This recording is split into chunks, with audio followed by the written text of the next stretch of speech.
e louvores ao Senhor Jesus. Aleluia. Glória a Deus. Ainda de pé, irmãos, vamos abrir nossas Bíblias em Colossenses, capítulo 1, versículo 24, por favor. Vamos orar mais uma vez? Querido Deus, eterno Pai, graças te damos ricamente, Pai, por esse momento. Obrigado por sua misericórdia e por seu amor. Obrigado. Mas nós clamamos agora, Senhor, que o Senhor fale conosco, Pai. Fala com a tua igreja. Senhor, que não sejam os lábios e o coração do seu servo falando da carne, mas seja pelo Espírito ele direcionado e falando segundo a tua vontade. Que seja um vaso, Senhor Deus, nas tuas mãos, com a coragem e ousadia que venha do Senhor e com a intrepidez que o Senhor deseja. Fale a sua igreja, encorajando, edificando, levantando, trazendo para perto de Cristo, o autor e consumador da nossa fé. Por isso estamos aqui, porque o Senhor nos amou primeiro. Por isso nós queremos agora render graças e louvores e nos moldarmos segundo o Senhor, segundo o Espírito, segundo a tua vontade, e não a este mundo. Por isso, Pai, vivifica-nos e fortalece-nos e nos alerta para e com a tua palavra, para a glória do seu nome, em nome de Jesus. Prega o Espírito Santo nesse momento, e não a carne, mas o Espírito Santo. Em nome de Jesus, que eu diminua e o Senhor cresça, Pai, para a glória do seu nome. Em nome de Jesus, amém. Colossenses capítulo 1, versículo 24, nós iremos ler até o versículo 5 do capítulo 2. Diz assim a palavra do Senhor: regozijo-me agora no que padeço por vós e na minha carne, cumpro o resto das aflições de Cristo pelo seu corpo, que é a igreja, da qual eu estou feito ministro segundo a dispensação de Deus, que me foi concedida para convosco, para cumprir a palavra de Deus. O mistério que esteve oculto desde todos os séculos e em todas as gerações, e que agora foi manifesto aos seus santos, aos quais Deus quis fazer conhecer quais são as riquezas da glória deste mistério entre os gentios, que é Cristo entre vós, esperança da glória, a quem anunciamos, admoestando a todo homem e ensinando a todo homem em toda sabedoria, para que apresentemos todo o homem perfeito em Cristo Jesus. E para isto também trabalho, combatendo segundo a sua eficácia que opera em mim poderosamente. Porque quero que saibais quão grande combate tenho por vós, e pelos que estão em Laodiceia, e por quantos não viram o meu rosto em carne, para que os seus corações sejam consolados e estejam unidos em amor e em todas as riquezas da plena certeza da inteligência, para conhecimento do mistério de Deus e Pai e de Cristo, em quem estão escondidos todos os tesouros da sabedoria e do conhecimento. E digo isto, para que ninguém vos engane com palavras persuasivas, porque, ainda que esteja ausente quanto ao corpo, contudo, em espírito estou convosco, regozijando-me, e vem na vossa ordem a firmeza da vossa fé em Cristo Jesus. Amém. Podemos nos assentar, irmãos? Glória a Deus. Glória a Deus. Acompanhando, as orações de Paulo, nós estamos fazendo uma série de exposições acerca das orações de Paulo no Novo Testamento, porque as orações de Paulo sempre são voltadas para o crescimento, edificação da igreja, para tudo que realmente uma igreja precisa. Quando nós prestamos atenção às orações de Paulo, nós vemos um manual de como orar e para onde nos direcionar. E é muito linda essa oração de Paulo, se bem que a oração dele mesmo aqui, ela está de uma maneira implícita, Ela está do versículo 2 ao 3 praticamente. Mas nós vamos ler do 24 até do versículo 24 nós lemos, porque é tudo uma introdução. É necessário a gente falar um pouco sobre esses versículos e sobre os versículos posteriores. Se bem que o cerne realmente da oração de Paulo, onde ele fala o porquê e para que ele ora, é o versículo 1 e 2 do capítulo 2. Mas, para que nós compreendamos nessa manhã, é importantíssimo que nós leiamos a primeira parte. Então, essa pregação tem duas partes, A primeira parte é o versículo 24 ao 29, que a gente vai observar aqui, irmãos, a simplicidade da pregação do Evangelho em relação aos ritos judaicos, gnósticos e místicos da época e também para hoje. É importante lembrar que nada disso desapareceu. Toda essa confusão que estava tentando adentrar a igreja de Colossenses e tirar a verdadeira adoração a Cristo, que já existia naquela época, é a mesma de hoje praticamente. Ela não mudou. Eu diria até que ela piorou. Muito pior ela está hoje. Porque hoje em dia, essa falsa adoração a Cristo, essa distorção dos ensinos de Cristo, da figura de Cristo, da centralidade de Cristo, ela está muito mais pulverizada, muito mais nas entrelinhas, em muitos falsos profetas que se multiplicaram. E é muito triste ver isso, porque são pitadas de veneno. São pitadas de veneno. Ontem eu me deparei com uma notificação pela internet do YouTube de um vídeo de um desses falsos profetas que nega o Espírito Santo, mas ele tem uma oratória muito boa e ele coloca coisas ali muito boas. Você olha em primeira vista, é muito bom. Só que lendo a descrição do vídeo, em um determinado momento ele coloca assim: e o Espírito de Jesus Cristo. Ou seja, por que ele fala o Espírito de Jesus Cristo? Porque ele nega o Espírito Santo. Entende, irmãos? Então ele não tem o que colocar no lugar do Espírito Santo, e ele coloca o Espírito de Jesus Cristo, mas é o Espírito Santo. É Deus. Ele é 3 em 1. Eu gosto muito eu nunca esqueci essa figura, né? Eu já expliquei isso para os irmãos a respeito da Trindade, não é o foco hoje, mas nesse sentido eu gostaria de deixar uma ilustração de um pastor muito querido, né? Até deixo um abraço para ele, dona Luz, pastor Donizete. Quando ele me explicou acerca da Trindade, ele deu exemplo do café com leite ou açúcar. O café com leite ou açúcar, eles estão dentro do copo, você não os separa, mas você sabe exatamente onde eles estão, né? Só um momento, irmãos, que eu esqueci que hoje tá frio, viu? Eu tô até tremendo e nem tinha percebido, peraí. Então, vamos lá. E ele deu esse exemplo do café com leite e o açúcar. Você não separa o leite, você não separa mais o café, você não separa mais o açúcar, mas você sabe exatamente o que cada um faz ali. Quando você toma, você discerne os sabores, mas eles são um só, você não separa mais. Mas dentro de você, você sabe. Por isso que quando você mesmo prepara o café com leite ou açúcar, você coloca tudo segundo a medida que do seu paladar, né? E é muito estranho quando às vezes a gente faz um café mais fraco, a gente sente. Então é exatamente nesse sentido que o Espírito Santo e o Deus é 3 em 1. É bem parecido. Apesar de que nenhum tipo de exemplificação humana conseguiria realmente trazer na totalidade o que isso significa. Eu diria que é algo que a gente vai saber realmente só na glória. Só na glória. Mas o versículo 24 nos diz assim: regozijo-me agora no que padeço por vós e na minha carne, cumpro o resto das aflições de Cristo pelo seu corpo, que é a igreja. Irmãos, Paulo, ele era um servo a serviço do seu Senhor, e o seu Senhor era Cristo. E assim, ele já tinha perdido tudo para ganhar em Cristo. Ele perdeu tudo, até a carne dele. Paulo, ele tinha uma corrida. Ele estava de acordo com uma carreira.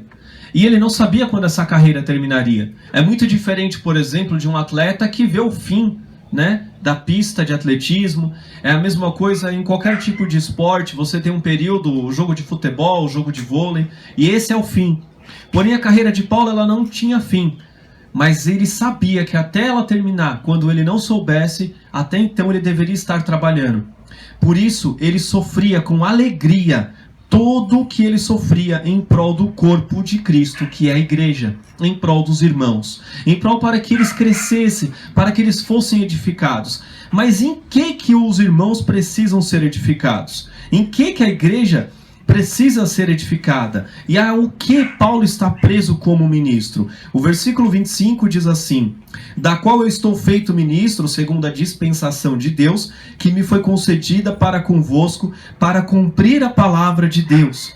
Para que a palavra de Deus fosse cumprida, para que ela fosse exercida, ensinada, Paulo sofria com alegria. E o que ele sofria? Perseguição, morte, tentativas. Ele sofreu inúmeras tentativas de assassinato, inúmeras. Ele quase morreu diversas vezes, mas ele se alegrava com tudo isso. A igreja, e ele dá esse exemplo para a igreja, dizendo: olha, cada um de vocês deve aprender também assim. Nós precisamos aprender que o nosso corpo físico, ele é temporário. Todos nós deixaremos esse tabernáculo, né? Como diz Pedro, como nós estudamos essa semana. Isso aqui é apenas um templo de carne. Vai se desfazer, mas o espírito não.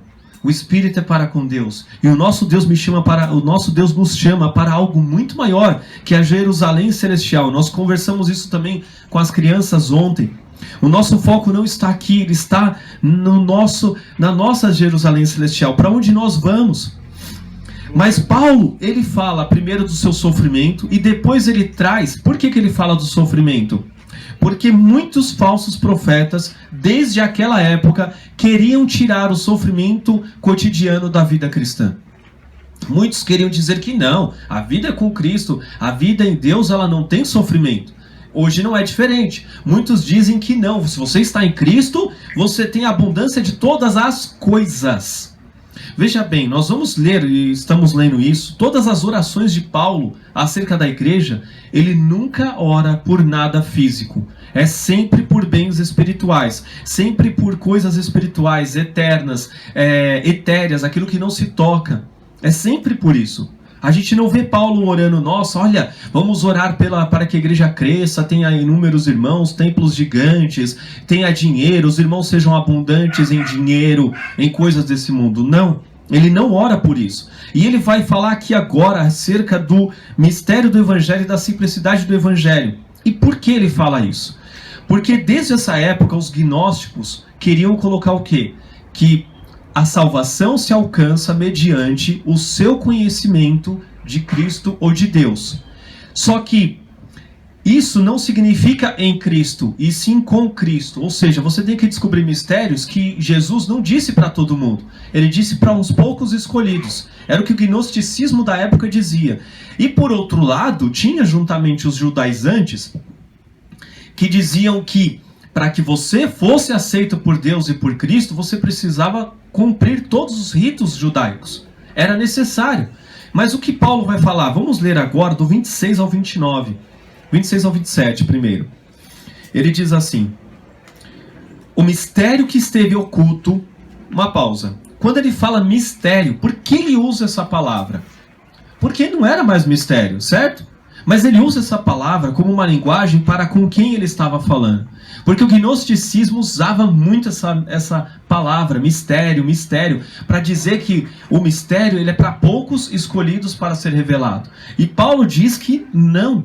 E olha o que ele vai falar. O mistério que esteve oculto desde todos os séculos e em todas as gerações, e que agora foi manifesto aos seus santos. Ou seja, quem são os santos? São os separados. Aqueles que são separados por Deus. Não é alguém de uma perfeita moral, alguém perfeito, alguém canonizado, como a Igreja Católica faz, mas somos nós.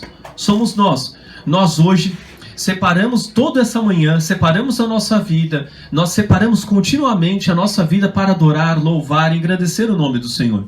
O santo é alguém que separou-se do mundo. Até mesmo Tiago 1,27 diz o quê? A verdadeira religião é que visitei os órfãos e as viúvas nas suas contaminações, mas que se separe das contaminações do mundo. Essa separação, esse deixar, esse despojar, esse largar, esse soltar essas contaminações, é isso que torna alguém santo. Alguém que olha e fala, eu não... Por exemplo, muitos de nós hoje poderíamos estar essa manhã vendo qualquer coisa na TV, né? Mas hoje cada um falou não. Não, eu não quero isso. Eu não quero ficar dormindo até tarde. Eu não quero ficar comendo besteira na cama. Não, eu desejo Cristo. Eu vou para adorar a Deus. Eu vou me unir aos meus irmãos para louvar e engrandecer o nome do Senhor, para ser edificado. Porque Deus tem feito grandes coisas na minha vida. E eu o adoro por isso. E mesmo que Ele não faça grandes coisas, mesmo que só hajam tribulações, eu agradeço do mesmo jeito. Uma pessoa santa é alguém que se separa exatamente nesse sentido. E se eu posso pecar, né? Tudo me é lícito, mas nem tudo me convém. Mas eu não desejo, eu não quero pecar, eu quero Deus. Alguém santo é alguém assim. E ele diz que Isso foi manifesto aos seus santos. Não é algo que ele diz aqui, manifesto a poucos, mas a todos. Todos que foram separados, se separaram, se arrependeram, se entregaram, está para todos. É algo que está explícito, foi manifesto. Não tem como esconder. Não é para poucos, é para todos. Versículo 27. Aos quais Deus quis fazer conhecer quais são as riquezas da glória deste mistério entre os gentios, que é Cristo em vós, esperança da glória, a quem anunciamos admoestando a todo homem. Irmãos, olha o que ele vai dizer. Ele diz que Deus, ele deu a conhecer riquezas desse mistério. Esse mistério é muito rico, esse mistério em Cristo, com Cristo, né? Esse mistério de Cristo entre os gentios, e que é o que? O Senhor Jesus Cristo em vós. Aqui ele está se referindo em vós, na igreja. A igreja de Colossos, porque essa carta ela é direcionada. Mas ao mesmo tempo, essa direção é para a igreja. Ou seja, todos os de fora, todos eles vão conhecer a Cristo em nós. A esperança da glória. Nós anunciamos, nós admoestamos a todo homem, ensinamos a todo homem em toda sabedoria. Uma outra pausa aqui, né? O versículo 28, ele diz em toda a sabedoria. E é importantíssimo isso. Isso é muito significativo. Por que Paulo não diz com toda a sabedoria? Porque é diferente. Com significa que você está com aquilo obtendo para ti. Agora, em significa que você está naquilo. Você está junto. E isso nos traz que a sabedoria, ela não é algo que você toma, que você adquire, que você compra, mas é algo que você se relaciona. É necessário que você se relacione com essa sabedoria. E essa sabedoria está em quem? Em Cristo. Portanto, é necessário que você se relacione com Cristo. É neste sentido. Paulo ele traz para Cristo algo que as pessoas queriam colocar em uma sabedoria puramente de sabedoria, de conhecimento. E é o que acontece hoje. Tanto pela maçonaria, por exemplo, ela coloca que o ser humano ele conhece através de diversos tipos de conhecimento. E eles se gabam de ter diversos mistérios, diversas coisas ocultas. Tanto que a pessoa vai crescendo nos graus, ela vai descobrindo coisas. Entende, irmão? Se nós temos hoje um grande ramo do gnosticismo na sua plenitude, a gente poderia dizer que é a maçonaria. Por isso também que não é uma seita e também não é de Cristo e não leva a Cristo. Por isso também. Agora eu peço aos irmãos, nessa simplicidade do evangelho, para nós entendermos o porquê Paulo diz que, ele queria evitar esse gnosticismo, esses misticismos, esse judaísmo, para trazer para uma simplicidade do evangelho. Em Romanos capítulo 10, por favor, abra comigo, deixa marcado Colossenses, pega aquela fitinha da sua Bíblia, deixa ela marcando aí, e abra comigo em Romanos capítulo 10, um pouquinho antes aí de Colossenses, Romanos 10, de 8 a 15, Paulo vai nos trazer algo muito significativo acerca do Evangelho. Ele diz assim: mas que diz? A palavra está junto de ti, na tua boca e no teu coração. Esta é a palavra da fé que pregamos, a saber, se com a tua boca confessares ao Senhor Jesus, e em teu coração creres que Deus o ressuscitou dentre os mortos, serás salvo. Visto que com o coração se crê para a justiça, e com a boca se faz confissão para a salvação. Porque a Escritura diz: todo aquele que nele crer não será confundido. Portanto, não há diferença entre judeu e grego, porque o mesmo é o Senhor de todos, rico para com todos os que o invocam. Porque todo aquele que invocar o nome do Senhor será salvo. Como, pois, invocarão aquele em quem não creram? E como crerão naquele de quem não ouviram? E como ouvirão se não há quem pregue? E como pregarão se não forem enviados? Como está escrito: quão formosos os pés dos que anunciam o evangelho de paz, dos que trazem alegres novas de boas coisas. Aleluia! O evangelho ele é simples e ele deve ser pregado a toda criatura. Paulo diz que com o coração se crê, com a boca você confessa, mas o coração também é entregue. É uma coisa muito simples, irmãos. É só você falar, é só você crer. Não precisa ficar ali se esforçando, estudando para alcançar a salvação. E qual é a tristeza nisso tudo também? É como hoje em dia se colocam obstáculos para a salvação, de uma maneira como, por exemplo, nós vimos aqui o gnosticismo. Quanto misticismo hoje existe na igreja para vender a salvação? E, infelizmente, nós temos uma denominação que está se tornando uma seita paulatinamente. A cada dia que passa, a gente vê eles fazendo coisas que tiram as pessoas de um caminho direto para Cristo. Direto para Cristo. Então, o que acontece? Você quer ser salvo, só que você tem que ser alguém que realmente cumpre todas as coisas de Cristo. E eles misturam com o judaísmo e misturam com elementos para que você tenha realmente, né, uma vida próspera. E prosperidade. E o que acontece? Eles vendem coisas ungidas e eles dizem que você precisa sacrificar, você precisa alcançar uma perfeição para ser salvo. Só que essa perfeição nós nunca vamos alcançar, por isso que é pela graça, e eles retiram a graça nesse sentido e fazem com que a pessoa venda tudo, dê tudo dos seus bens. Só que assim, amados, nós sabemos que os nossos bens realmente não são nossos, é de Deus. Nós somos apenas mordomos, cuidamos momentaneamente. Mas ao mesmo tempo existem coisas básicas para a manutenção da nossa vida. Nós precisamos e Deus nos dá. Mas estes homens, eles querem roubar até isso das pessoas. Até isso. E eles querem colocar que isso vai salvar as pessoas, dar estas coisas. Então, de quem eles estão tirando a glória? É de Cristo. Quem tira a glória de Cristo é um anticristo. É isso que é tenebroso, irmãos, hoje. E o evangelho, ele é muito simples. Muito simples. Nós precisamos conhecer e desenvolver a salvação, conhecendo a personalidade de Cristo. E Paulo continua no versículo 29.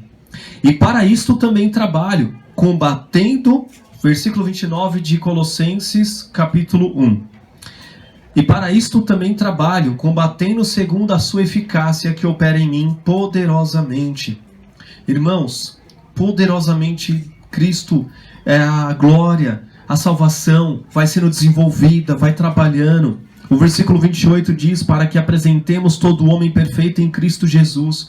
Eu gostaria de dizer que não é alguém que já está por homem completo, mas é como diz realmente em Filipenses 3. O evangelho, ele gera uma mudança. Deixa marcado Colossenses, abre comigo em Filipenses 3, poucas páginas antes, né? É um livro antes, talvez uma página só da sua Bíblia você já está em Filipenses 3, de 13 a 14. Filipenses 3, de 13 a 14, diz assim, acerca do desenvolver da salvação. Irmãos, quanto a mim, isso é Paulo falando. Não julgo que eu já haja alcançado, mas uma coisa faço, e é que esquecendo-me das coisas que atrás ficam, e avançando para as que estão diante de mim, prossigo para o alvo, pelo prêmio da soberana vocação de Deus em Cristo Jesus. É simples. É simples. Nós não somos perfeitos, nós não nos tornaremos perfeitos, mas essa busca para a vocação de Deus em Cristo Jesus, esse prêmio, é isso que nos motiva, é isso que nos leva, é isso que alimenta a igreja. Nós não seremos perfeitos, irmãos, mas nós temos um alvo. É parecer a cada dia mais com Cristo. É para que a glória de Deus, a glória de Cristo, ela ilumine mais e mais através das nossas vidas. É algo simples. Você não precisa gastar 500 mil, 2 mil, 3 mil, quantos mil de reais forem, para poder alcançar alguma coisa de Deus. Não é necessário. Não é necessário. Não é necessário comprar, por exemplo, como nós vemos, o pastor Alan comentou, acerca de uma igreja que vende uma menorá para você ter salvação. Recentemente, até estava vendo com a Dara também, um canal que apresenta, né, Israel e mostra algumas curiosidades. E nesse tempo ao qual estava tendo os ataques de Gaza a Israel, toda essa guerra, esse canal, eles mostraram um bunker que se tornou uma sinagoga. E na entrada do bunker, ele tem a mezuzá. Mezuzá, para quem não sabe, é um pequeno pergaminho dentro de uma caixinha, colocado no batente da porta, com alguns versículos de Deuteronômio acerca de ouve, ó Israel, o Senhor teu Deus é o único Deus, lembrando, né, o judeu de quem era o Deus deles. Só que o que acontece hoje em dia? Essa mulher falou da boca dela mesmo, e é isso que hoje em dia se vende em algumas igrejas evangélicas. Essa mulher coloca a mão ali e ela fala, olha, a gente tem que colocar a mão aqui, porque colocando a mão aqui Deus protege. Ou seja, é um amuleto. Então, para o próprio judeu hoje em dia, já é um amuleto. E a gente precisa transferir isso para nós, e essa igreja ainda quer vender. Quer dizer que para você ter uma proteção, não adianta você dobrar seu joelho, orar, clamar, acessar Cristo, você tem que gastar R$500. É absurdo, gente. E é isso que Paulo está combatendo naquela época, e a palavra de Deus combate hoje. De graça recebestes, de graça dai. Mas agora, depois de toda essa simplificação de Paulo acerca do Evangelho, de quem Jesus é, como nós nos portamos, o que acontece conosco, lembrando que aqui nós temos uma pequena lição. Logicamente, se nós lermos toda a carta de Colossenses, é muito mais. Mas é um fragmento para nós entendermos o porquê. O porquê Paulo vai orar o que ele vai orar. E essa segunda parte é o que? A batalha de Paulo na oração. Como que Paulo batalha pela igreja e como a igreja deve batalhar em oração. Nós temos aqui o exemplo de Paulo para nós. Para nós, exatamente como foi dito hoje na abertura, nós temos, irmãos, uma realidade muito tenebrosa à nossa frente. Nós realmente não sabemos o que vai acontecer. Não está no nosso alcance. Mas a oração é a nossa arma. A batalha do crente é a oração. A batalha da igreja é a oração. Não turbe o vosso coração. Credes em Deus, credes também em mim. Foi isso que Jesus disse. E como que você aumenta a sua crença, a sua fidelidade, seu relacionamento com Cristo? É na oração. Mas vamos ver quais são as lições de Paulo para esta oração. Primeiro de tudo, ele vai contar como ele ora. Olha só o versículo 1. Porque quero que saibais quão grande combate tenho por vós. Até aí.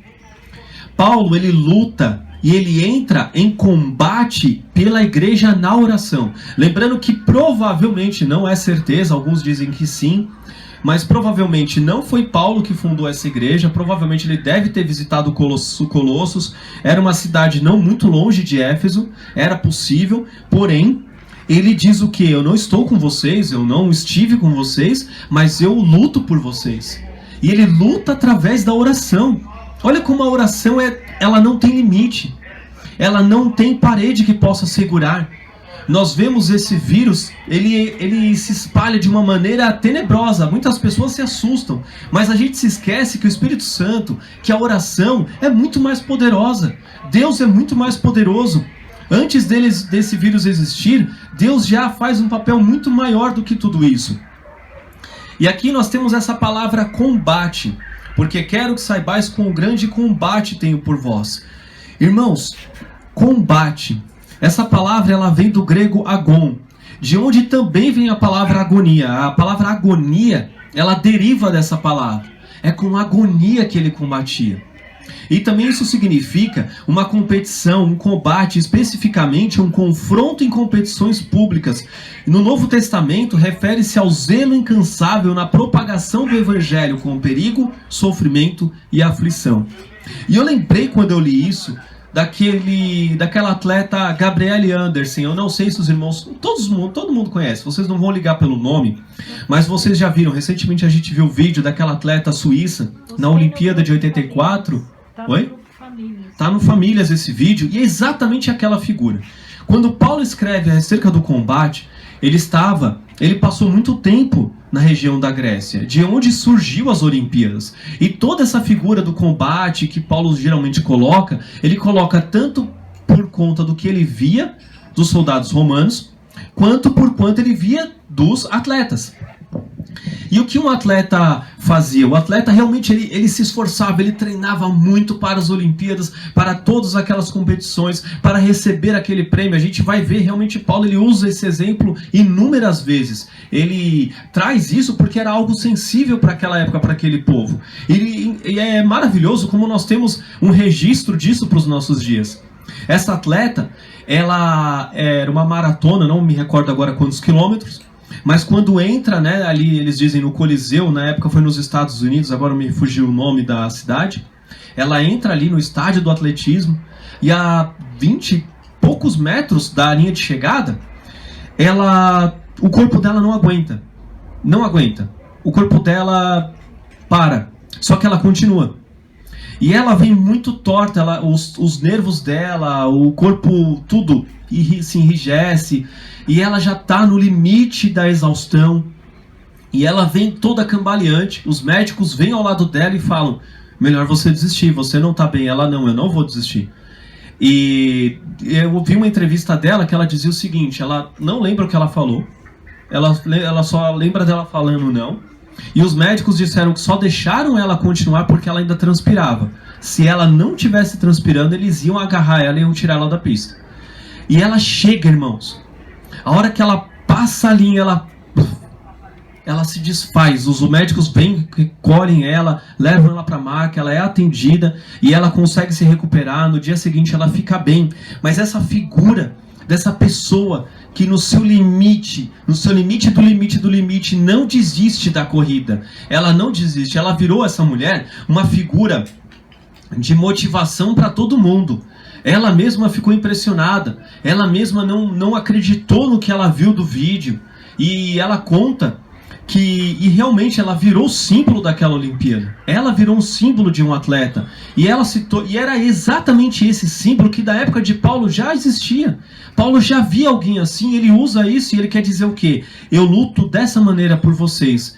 E o que ele nos traz? Lutem vocês também dessa maneira como igreja, em oração. Aleluia. E é exatamente isso que nós vamos precisar agora. Exatamente dessa luta para agora. Não é fácil ouvir acerca das coisas que estão acontecendo. Nós queríamos muito ver a igreja crescer com uma grande liberdade, como sempre cresceu, tem crescido ao longo dos anos. Mas nós sabemos que os últimos tempos não serão assim. Serão tempos difíceis, ao qual nós precisamos realmente lutar nessa oração. E é muito lindo que essa palavra combate também, ela é usada em Hebreus 12, glória a Deus, Hebreus 12, versículo 1. Portanto, nós também, pois que estamos rodeados de uma tão grande nuvem de testemunhas, deixemos todo o embaraço e o pecado que tão de perto nos rodeia e corramos com paciência a carreira que nos está proposta. A palavra carreira aqui é a mesma palavra usada para combate no grego. Então, irmãos, o combate ele é uma carreira, ele é um caminho. Esse combate, essa luta que Paulo está se referindo, ele tem um começo, meio e fim. Ele tem uma chegada e ele tem um desenvolvimento. E é isso que ele faz na oração. Ele desenvolve e se desenvolve na igreja. Agora vamos para os motivos de Paulo para a oração. O versículo 2 de Colossenses capítulo 2, vamos voltar para lá, diz assim: para que os seus corações sejam consolados e estejam unidos em amor e em todas as riquezas da plena certeza da inteligência para conhecimento do mistério de Deus e Pai de Cristo. Irmãos, vamos agora meditar em todas essas palavras, os motivos da oração de Paulo. Ele começa dizendo, para que os seus corações sejam consolados. É muito interessante a palavra consolado, porque ela é do grego parakaleo, que é o mesmo derivado do Paracletos, que é um consolador, mas na verdade está muito mais ligado, intimamente ligado com encorajador. E é muito lindo que eles usam aqui essa palavra consolador. Por isso que é importante também, eu não recomendo você ter uma versão nova tradução da linguagem de hoje como a sua Bíblia para leitura diária. Mas é muito bom você ter diversas versões bíblicas para você entender por quê. Uma palavra no grego, ela tem muita profundidade no seu significado, no hebraico. Se você tem versões diferentes, você as compara. Isso ajuda. Porém, a versão referência para você, e que é a qual a gente indica, né, e não deixamos de indicar, referência para você fazer sua leitura, seus estudos, é a Almeida Corrigida Fiel, a ACF. Mas a nova tradução da linguagem de hoje, ela traz a palavra consolados com a palavra encorajados. E também significa isso. E também está mais ligado a isso. Então, o que significa essa palavra, né, consolados ou encorajados? Também está ligado, e muito mais nesse sentido, ao encorajamento de ânimo espiritual. Ou seja, o coração para os judeus era o centro de todo ser humano. Quando ele fala aqui que o coração ele seja consolado, significa que ele quer que a pessoa, o ser, o indivíduo que compõe, que é a igreja, ele seja tão fortemente encorajado que todos sejam do mesmo encorajamento. Que a igreja, os irmãos, eles sejam fortalecidos, animados a prosseguir, a se encorajar, a se consolar em meio a tribulações e desafios, em meio às heresias, com uma igreja fortalecida, forte, firme, Glória. Não abatida, não desanimada e não fraca. Aleluia. Porque Paulo, olha que lindo, ele diz assim, mais uma vez, ele pede para que os corações... Ele pede para que os corações, sabe o que isso significa? Que somos nós. Quando nós dizemos, por isso que traz muito mais responsabilidade quando a gente diz, a igreja não é o local, a igreja sou eu. Se a igreja é você, se a igreja sou eu, se a igreja somos nós, se nós precisamos edificar a nós, é com muita força, é com muito esforço. Você tem N motivos para desistir, é quando você não desiste. Porque é muito fácil a gente falar, vamos fazer uma igreja de tijolos. É fácil. Mas também é fácil bater no peito e dizer a igreja sou eu, quando você não se deu conta da sua responsabilidade. Exige responsabilidade. E essa responsabilidade, irmãos, ela está ligada com o que vem depois. Olha só o que ele ainda vai pedir. Ele pede para que os corações sejam fortalecidos, encorajados, tenham ânimo. E ele vai dizer, estejam unidos em amor. A palavra para amor é ágape aqui. Ele está usando exatamente a palavra que diz assim, uma afeição, uma boa vontade, uma benevolência. As festas de amor, de caridade, amor caridoso, consideração, com sentimento de apego sincero por alguém. Olha que lindo isso, apego sincero por alguém. E ele diz isso para que os irmãos estejam em apego sincero uns com os outros. E ainda continua, consideração com carinho, consideração com amizade, com inclinação. Por exemplo, às vezes a gente vê alguém trabalhando, e a gente vê essa pessoa trabalhando muito motivada, e você vê a pessoa trabalhando com o quê? Com boa vontade. Por exemplo, é quando você pede um favor para alguém, em qualquer lugar. Eu não tenho um exemplo específico. Mas aquela pessoa, ela não é obrigada a fazer aquele favor para você. Por exemplo, você vai num hospital e tem uma atendente e você tem um problema e essa atendente tem que ligar para o celular pessoal de uma médica para resolver um problema para você. Ela não é obrigada a fazer aquilo. A médica não está lá, o problema é seu, não é? Mas a atendente, ela olha e fala, não, pera um pouquinho, não, a gente resolve. Eu ligo. Ela liga 1, 2, 3, liga no outro lugar, ela faz de tudo até encontrar. E a gente diz que alguém que presta um serviço assim é alguém que tem o quê? Amor à profissão. Por quê? Porque faz de boa vontade. Ela faz aquilo que ela não é obrigada. Ela faz aquilo que ela gosta de fazer, ela quer fazer. Por quê? Porque ela tem um apego íntimo. Ela realmente tem um apego sincero por aquilo.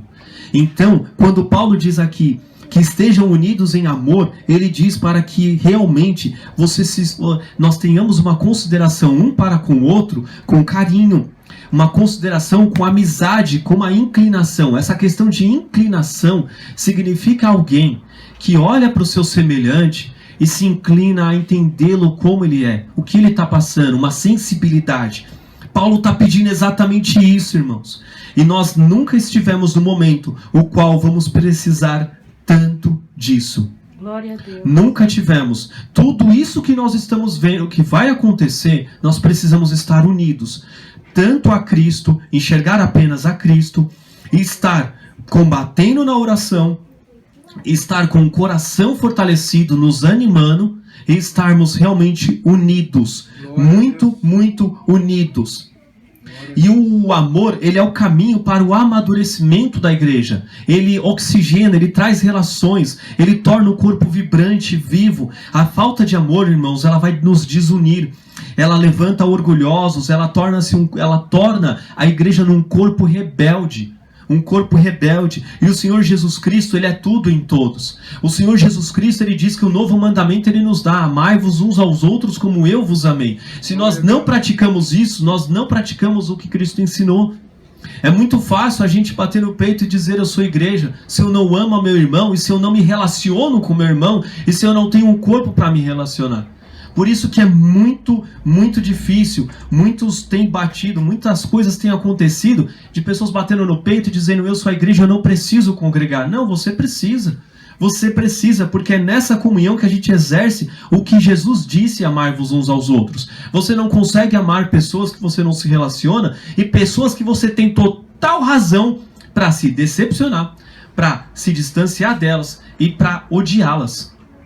É assim que funciona, não é de outra maneira, não é com coisas facilitadas. Por exemplo, deixa marcado Colossenses, vamos abrir em 1 João capítulo 3, por favor. 1 João capítulo 3, versículos de 13 a 18. Ele vai dizer o seguinte, esse versículo é muito lindo. Meus irmãos, não vos maravilheis se o mundo vos odeia. Nós sabemos que passamos da morte para a vida, porque amamos os irmãos. Quem não ama seu irmão, permanece na morte. Qualquer que odeia seu irmão é homicida, e vós sabeis que nenhum homicida tem a vida eterna permanecendo nele. Conhecemos o amor nisto, que ele deu a sua vida por nós, e nós devemos dar a vida pelos irmãos. Quem, pois, tiver bens do mundo, e vendo o seu irmão necessitado, lhe cerrar as suas entranhas, como reside nele o amor de Deus? Meus filhinhos, não amemos de palavra nem de língua, mas em obra e em verdade. Até aqui. Irmãos, olha como ele diz: não cerrar as suas entranhas. Ele não fala para você que hoje em dia a gente fala que é fechar a mão, né? Não, ele diz que é lá no íntimo. É lá dentro, porque aonde o sentimento do egoísmo nasce é dentro, é lá no meio do seu ser mesmo, no centro do seu ser. João aqui, o Espírito Santo nos exorta, nos admoesta, nos corrige para que lá dentro nós amemos de verdade, em verdade. Que nós não fiquemos falando: eu vou orar por ti, se precisar de alguma coisa me procura, e quando o irmão procura, você, não posso ajudar. É muito difícil isso, e é isso que o Espírito Santo ele diz para a igreja. É isso que ele diz para a igreja. Agora, voltando para Colossenses, no versículo 2 diz assim, isso eu achei muito lindo, muito lindo, essa outra segunda parte. Depois de estejam unidos em amor, ele vai dizer: e em todas as riquezas da plena certeza da inteligência, para conhecimento do mistério de Deus e Pai de Cristo. Essa riqueza da plena certeza da inteligência significa para que nós conheçamos o mistério de Deus. E o mistério de Deus é Cristo. É isso que Paulo está falando. Em suma, tudo de Deus, tudo que Deus tinha para revelar de mais precioso para a humanidade é Cristo. Não existe mais nada além de Cristo ou fora de Cristo que Deus tenha para revelar. Mas todas as riquezas da plena certeza da inteligência, esse jogo de palavras como ficou plena certeza da inteligência, ela vem do grego que significa pleroforia. Achei muito linda essa palavra. E ela significa assim: total confiança, total certeza, firme persuasão. Paulo, ele diz que ele tem um conhecimento firme de Cristo e ele ora para que a igreja tenha esse conhecimento firme em Cristo. Nós não podemos seguir ventos de doutrinas. O que Paulo está dizendo, olha que lindo, é como se ele dissesse assim: para que vocês entendam, para que vocês tenham, para que vocês estejam unidos e juntos, vocês fiquem ricos. É como se todos nós jogássemos na Mega Sena e todo mundo ganhasse um único prêmio. Não dividir o prêmio. Vamos supor que a Mega Sena está em 12 milhões. Aí todo mundo aqui joga e todo mundo ganha. Mas todo mundo ganha 12 milhões. Irmãos, é muito mais do que isso. Nós todos juntos vamos ficar ricos. E essa riqueza é realmente Cristo. É realmente uma firme persuasão. É uma total certeza. Isso também nos traz, eu vou falar um pouco mais disso, realmente é como um bloco coeso. A igreja é alguém que é rico em Cristo. Nós precisamos buscar a riqueza em Cristo. E é somente em Cristo. Né? Não ficar discutindo, mas será que o livro de Enoque, ele é canônico ou não? Discussões frívolas, banais, pequenas. Mas será que Cristo era loiro, negro, moreno? Não importa. Hoje ele é alguém que tem os olhos, a espada de 2 gumes na sua boca, os olhos de fogo. Alguém que reluz mais que o sol. Eu vou ficar preocupado como ele era? Eu quero o que ele é. Ele é o nosso Salvador, poderoso Filho de Deus, que nos derrama o Espírito Santo. Exatamente, é toda a riqueza. Aí em Colossenses mesmo, é muito lindo o que o versículos 15 a 20 do capítulo 1 vai dizer a respeito de Cristo. Olha o que ele diz: o qual é a imagem do Deus invisível, o primogênito de toda a criação. Porque nele foram criadas todas as coisas que há nos céus e na terra, visíveis e invisíveis, sejam tronos, sejam dominações, sejam principados, sejam potestades, tudo foi criado por ele, para ele. E ele é antes de todas as coisas, e todas as coisas subsistem por ele. E ele é a cabeça do corpo da igreja, é o princípio e o primogênito de entre os mortos, para que em tudo tenha a preeminência, porque foi do agrado do Pai que toda a plenitude nele habitasse, e que havendo por ele feito a paz pelo sangue da sua cruz, por meio dele reconciliasse consigo mesmo todas as coisas, tanto as que estão na terra como as que estão nos céus. Aleluias! É esse o nosso Senhor Jesus. É esse o nosso Senhor Jesus. Nós não temos como ficar perdendo tempo, irmãos. Hoje em dia se perde tempo. Não, quem é o anticristo? Que dia é isso? Que dia é aquilo? Nós precisamos olhar para Cristo, estar atento aos sinais. Mas os nossos olhos devem estar fitos em Cristo, porque Ele nos ajudará, Ele nos guia. É somente Ele. Nós estamos em um momento realmente difícil, mas nós precisamos permanecer em Cristo, unidos uns com os outros, nos amando. E Cristo vai nos ajudar a passar por esse momento, a entender esse momento, a compreender, e Ele vai nos dar sabedoria. Mas nós precisamos dele, necessitamos, tanto quanto a terra precisa da chuva para as ervas crescerem, até mais eu diria.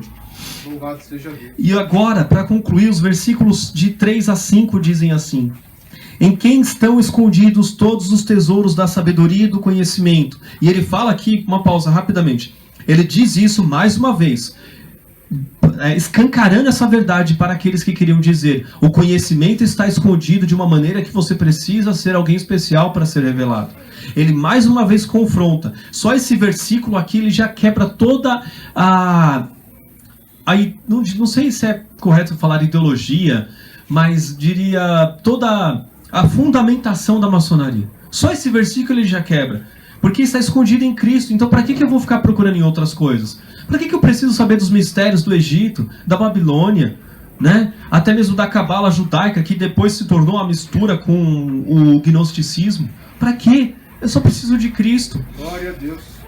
O versículo 4 diz assim: e digo isto para que ninguém vos engane com palavras persuasivas, porque ainda que esteja ausente quanto ao corpo, contudo em espírito estou convosco, regozijando-me e vendo a vossa ordem, a firmeza da vossa fé em Cristo.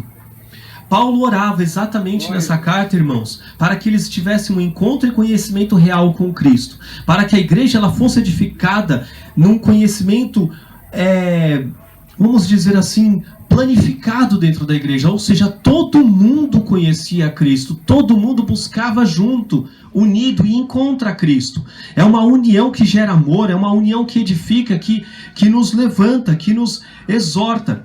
Agora essa palavra firmeza no versículo 5, ela está muito mais ligada. Quando Paulo fala isso, vendo a vossa ordem, ele usa aqui um fundo de uma linguagem militar.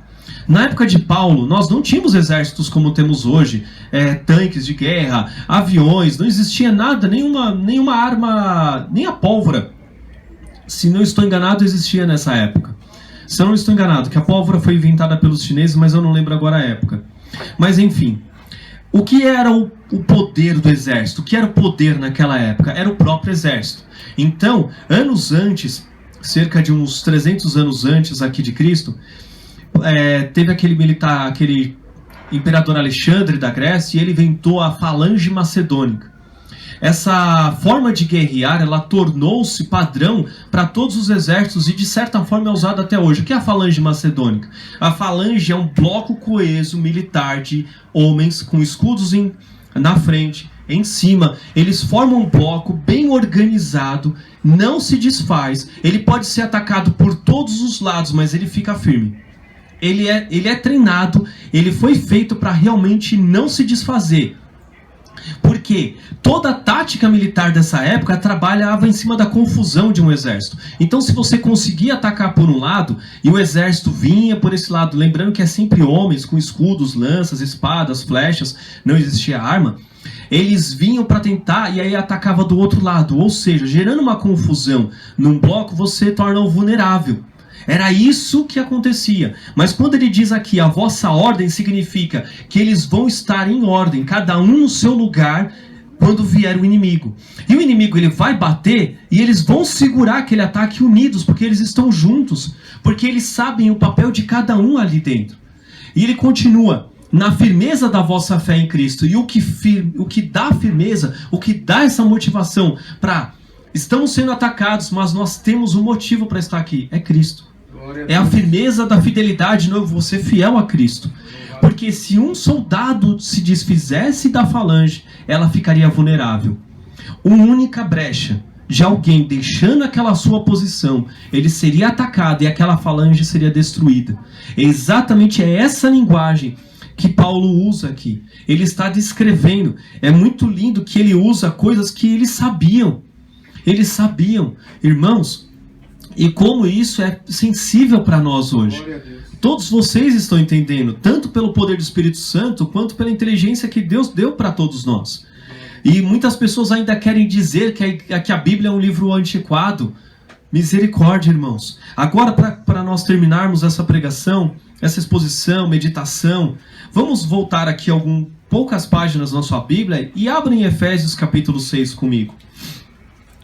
Agora que nós entendemos o contexto do que Paulo está falando, que nós devemos ficar firmes, agora que nós compreendemos e vimos o que Paulo diz a respeito da firmeza, de como nós precisamos ficar firmes, olhemos para a armadura espiritual de Efésios 6 com essa visão, com amor e com união. Diz assim, Efésios capítulo 6, de 10 a 18. No demais, irmãos meus, fortalecei-vos no Senhor e na força do seu poder. Mais uma vez ele usa no plural e ele diz para os irmãos que se fortaleçam no Senhor e na força do seu poder no Espírito Santo. Entende, irmãos? A união é necessária, a união é precisa. E o versículo 11 diz, revesti-vos de toda a armadura de Deus, para que possais estar firmes contra as astutas ciladas do diabo. Mais uma vez, a palavra estar firmes aqui, ela designa esse bloco forte, coeso, como uma falange. O 12, porque não temos que lutar contra a carne e o sangue, mas sim contra os principados, contra as potestades, contra os príncipes das trevas deste século, contra as hostes espirituais da maldade nos lugares celestiais. É muito difícil você lutar contra o que você não vê, porque você não vê. E é muito difícil você lutar contra os seus sentimentos de desânimo. É muito difícil você lutar contra aquilo que muitas vezes você acreditava que era uma verdade, você foi colocado pela palavra a largar, para se apegar mais a Cristo. São confrontos que nos quebram. E é isso que Deus faz, Ele vai quebrando para reconstruir a gente, né? Somos vasos na mão do oleiro. Então, irmãos, não desanime. Não desanime, muito pelo contrário, tenha mais força e ânimo durante esse período. É isso que Paulo pede para a igreja e é isso que nós precisamos. Nós precisamos entender que não é porque não vemos o nosso inimigo que ele é mais forte, mais poderoso, ou ele não exista. Não. É na oração que a gente combate ele. E o 13 diz, versículo 13, portanto, tomai toda a armadura de Deus para que possais resistir no dia mau. E havendo feito tudo, ficar firmes. Estai, pois, firmes, tendo cingido os vossos lombos com a verdade, e vestida a couraça da justiça, e calçados os pés na preparação do evangelho da paz, tomando sobretudo o escudo da fé, com o qual podereis apagar todos os dardos inflamados do maligno. Tomai também o capacete da salvação e a espada do Espírito, que é a palavra de Deus, orando em todo o tempo, com toda a oração e súplica no Espírito, e vigiando nisto, com toda a perseverança e súplica por todos os santos. Por isso, irmãos, nós precisamos estar unidos, coesos, firmes, para que nós possamos resistir ao impacto que está por vir. Nós não podemos nos acovardar segundo o que está por vir. Não está no nosso alcance. Mas nós precisamos nos dedicar na batalha da oração para alcançarmos essa vitória. Nós não vamos resistir simplesmente ignorando os fatos ou somente os vendo.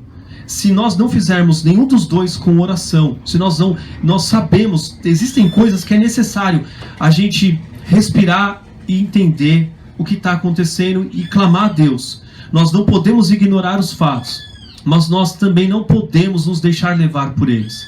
Nós precisamos ser guiados na oração pelo Espírito Santo. Não importa, irmãos, vai chegar uma tempestade? Está para chegar? Vai, nós não vamos pará-la. Mas nós temos em Cristo, com o Espírito Santo, poder para resistir a ela. Amém? Glória a Deus. Vamos ficar de pé então para nós orarmos agora, por favor.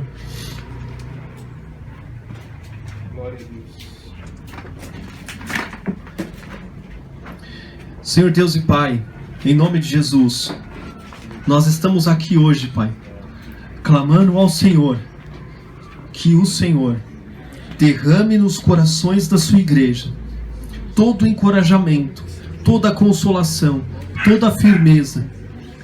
Em nome de Jesus, que nós, neste amor, nesta firmeza, nessa coragem, nessa consolação, o Senhor venha nos unir em amor, em perfeito amor, em toda a caridade, em tudo, ó Deus, que vai trazer a sua igreja, Senhor, vai trazer a todos nós, ó Deus, em uma afeição genuína, verdadeira, uns pelos outros, que vai trazer para nós, ó Pai, carinho, amor sincero, um apego sincero uns pelos outros. Por mais que muitos de nós, ó Pai, precisemos crescer em estatura e graça, por mais, ó Deus, que muitos de nós, ó Deus, ainda temos diversos defeitos, nós nos amaremos, ó Pai. Traz essa amizade, essa consideração, esse carinho. Por favor, ó Deus, esse sentimento de apego entre nós, essa benevolência, as festas de amor sejam mais e mais cheias de amor, de boa vontade um para ajudar ao outro em nós, conosco, Pai.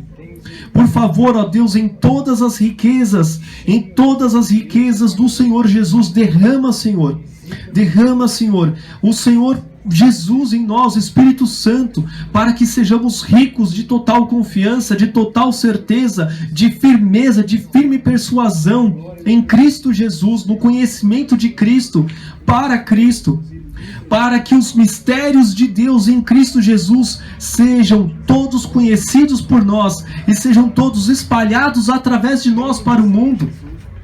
Mesmo em meio, Pai amado, às tribulações que estão para chegar, fortalece a tua igreja, dá-nos firmeza para resistir a todos esses dias maus que estão para vir. Por favor, ó Deus, nos dê sabedoria, nos dê ânimo, nos dê coragem, nos dê ousadia, nos dê intrepidez. Fortalece-nos, ó Deus, em Ti, uns para com os outros. Em nome de Jesus nós clamamos, ó Pai, por amor ao Teu nome. Derrama o Seu Espírito, vivifica a Sua igreja, para que a Sua igreja seja feita em estatura e graça, cresça em estatura e graça, e seja feita a Tua imagem, e resplandeça a Tua luz e a Tua glória, para todo este mundo em trevas. Em nome de Jesus, coloca os olhos e o coração da Sua igreja, as entranhas da Sua igreja, fitadas em Ti, apenas em Ti, Senhor Jesus Cristo. Passeia no nosso meio e retira de nós o que não Te pertence e nos ajuda nesse momento. Socorro, Deus, porque o Senhor é o nosso socorro, bem presente na tribulação. E torna a Tua igreja firme, coesa, em ordem, para que possamos, Pai, contigo resistir a tudo que está para vir, e que o Seu nome seja glorificado nesta ordem e nesta firmeza, em nome de Jesus. Amém, amém, amém. Glória a Deus, irmãos. Glória a Deus. Glória a Deus. Glória a Deus, Senhor Jesus.